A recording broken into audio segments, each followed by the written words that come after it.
This is a single drop of blood, from a tiny prick on the end of your finger. One company promised that this one drop, could test you for hundreds of diseases. Cholesterol, infection, even cancer.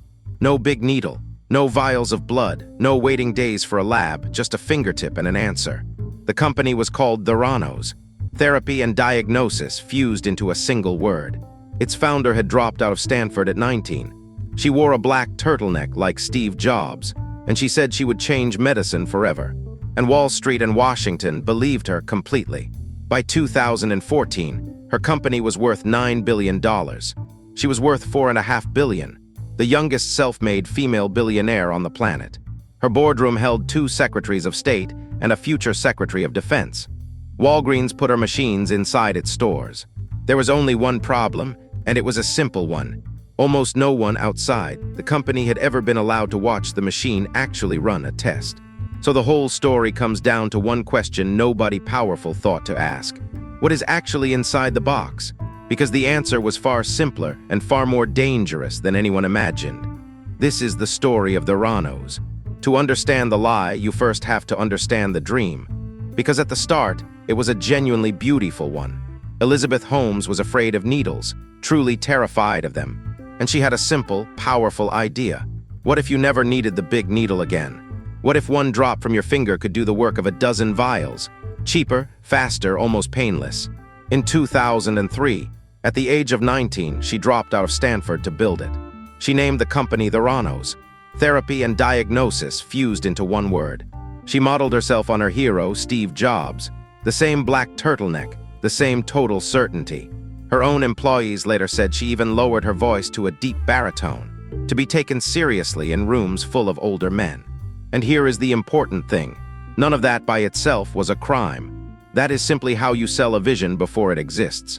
Every great founder is, in a sense, selling the future as if it were already in the room. The belief that you can will the impossible into being is the engine of Silicon Valley. But that same belief, aimed slightly wrong, curdles into something else entirely. Because Holmes raised hundreds of millions of dollars on a promise, and then she had to build the machine that could actually keep it. Silicon Valley has a famous motto, fake it till you make it. For software, it mostly works. You ship something rough, you promise more, and you fix it tomorrow. If your app crashes, you push an update. Nobody gets hurt. The future just arrives in version 2. Holmes took that exact mindset and aimed it straight at human blood. Her device was called the Edison. It was supposed to run over 200 different tests from that single drop. There was just one inconvenient fact. The Edison did not really work. It was slow, it was wildly inaccurate. For most of those tests, it simply could not do the job. But the money was already raised. The deadlines were already promised, so the demonstrations went ahead anyway. When investors visited, they would watch the machine take a sample of their blood and proudly display a result.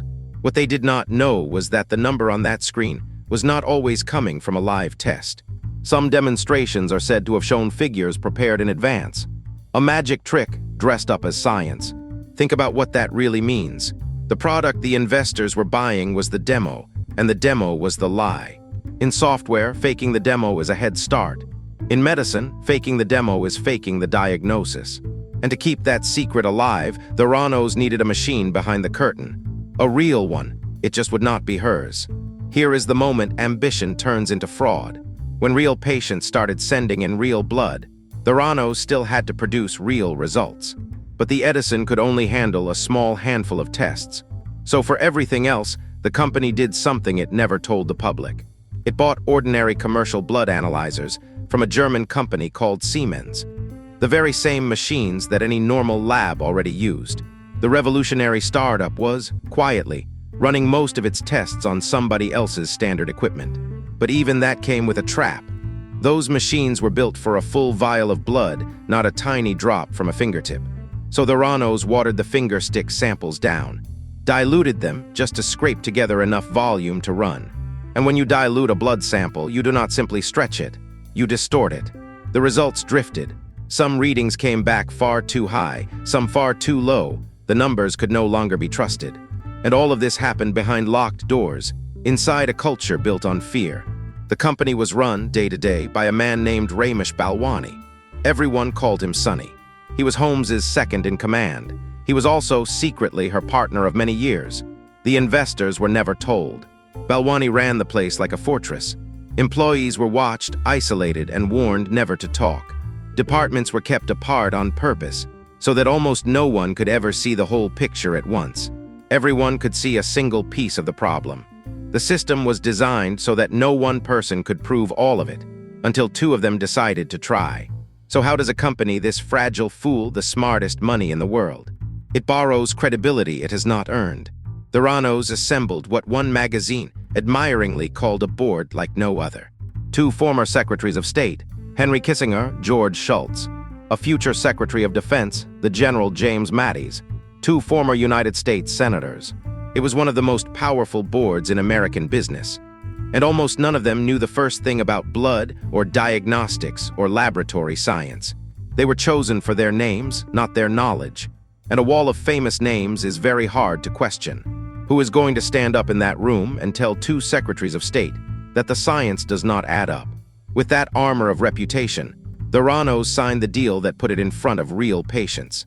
In 2013, it partnered with Walgreens, the giant American pharmacy chain. Blood testing wellness centers opened inside stores, mostly across Arizona.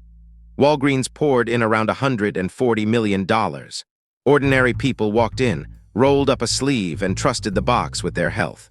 And on the strength of that promise, in 2014, investors valued Theranos at $9 billion. The dream had become real money, real stores, and real blood, which meant the lie now had real victims. Because here is the rule that Silicon Valley forgot. The blood does not lie. A wrong number on a phone screen is an annoyance. A wrong number on a blood test is a medical decision. And the numbers coming out of those machines were far too often wrong. Doctors, trusting Theranos, made real decisions based on those results. One woman in Arizona was told by a Theranos test that she was losing her pregnancy. She was told she had miscarried. She faced one of the hardest decisions a person can face on the word of that machine. A traditional lab tested her again. The Theranos result was simply false. Months later, she gave birth to a healthy baby girl. Others were told they might have HIV, or markers that pointed toward cancer.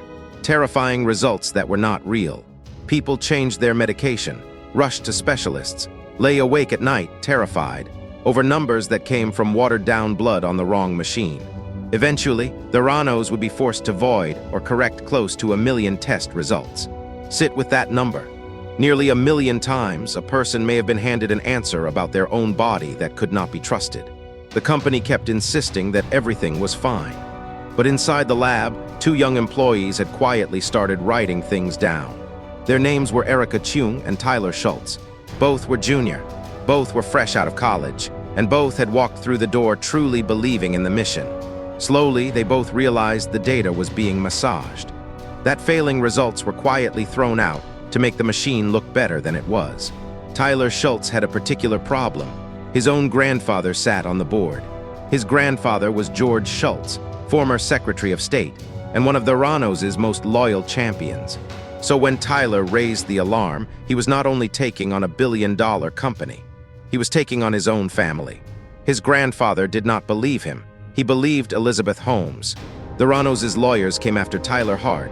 He was followed, pressured, and threatened with financial ruin. Erica Chung faced the same wall of intimidation. Speaking up cost them both personally and financially. But they had seen something they could not unsee, and they refused to put their names to it. So they took their evidence to someone who could not be silenced by a Silicon Valley legal team. A reporter at the Wall Street Journal named John Carreyrou. He began to pull the thread, quietly talking to former employees, to doctors, and to patients.